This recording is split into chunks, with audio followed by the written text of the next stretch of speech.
नमस्कार, मी प्राध्यापक BK. Sir, Baban Karale sir, BK. Physics academy आणि कराळे मॅथ्स अकॅडमीतर्फे 10वीतील गुणवंत विद्यार्थ्यांचे हार्दिक स्वागत करतो.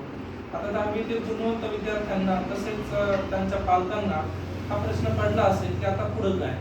तर आता पुढे आपल्याला 11वी आणि 12वी ह्या दोन वर्षानंतर किंवा ह्या दोन वर्गानंतर आपल्याला एमएसटीसीटी, नीट, EEE ह्या अशा स्पर्धा परीक्षा द्याव्या लागतात.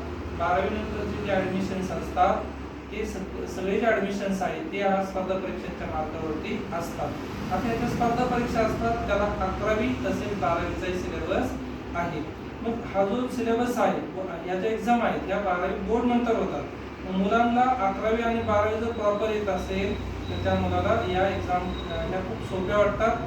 मग ज्या मुलांना 11वी आणि 12वी जर चांगले येत नसेल तर त्यांना ह्या ज्या एक्झाम आहेत त्या थोड्याशा अवघड वाटतात. मग 11वी आणि 12वी चांगले कशामुळे येईल तर त्याच्यासाठी आपल्याला 10वी पर्यंतचे जे कन्सेप्ट आहे ते व्यवस्थित समजलेले असले पाहिजेत. मग जर सर आमचे 10वी पर्यंतचे सर कन्सेप्ट जर आम्हाला येत नसतील तुम्ही आमची मदत करू शकता का, तर मी म्हणेन हो नक्कीच मी तुमची मदत करू शकतो.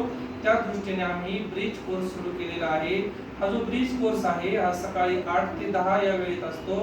यामध्ये आम्ही फिजिक्स, मॅथमॅटिक्स तसेच बायोलॉजी विषयांचे सुद्धा मुलांना मार्गदर्शन करतो आणि मुलांचे जे काही प्रिव्हियस इयर्सचे जे काही अडचणी असतील किंवा त्यांना जे काही कन्सेप्ट समजलेले नसतील ते पुन्हा एकदा आम्ही समजून सांगत असतो. तरी ज्या मुलांना हा ब्रिज कोर्स जॉईन करायचा आहे त्यांनी प्रत्यक्ष क्लासला येऊन हा कोर्स जॉईन करू शकतात. तसेच कोणाला जर ऑनलाईन पाहिजे असेल तर त्यासाठी तुम्ही क्लासशी संपर्क साधू शकतात.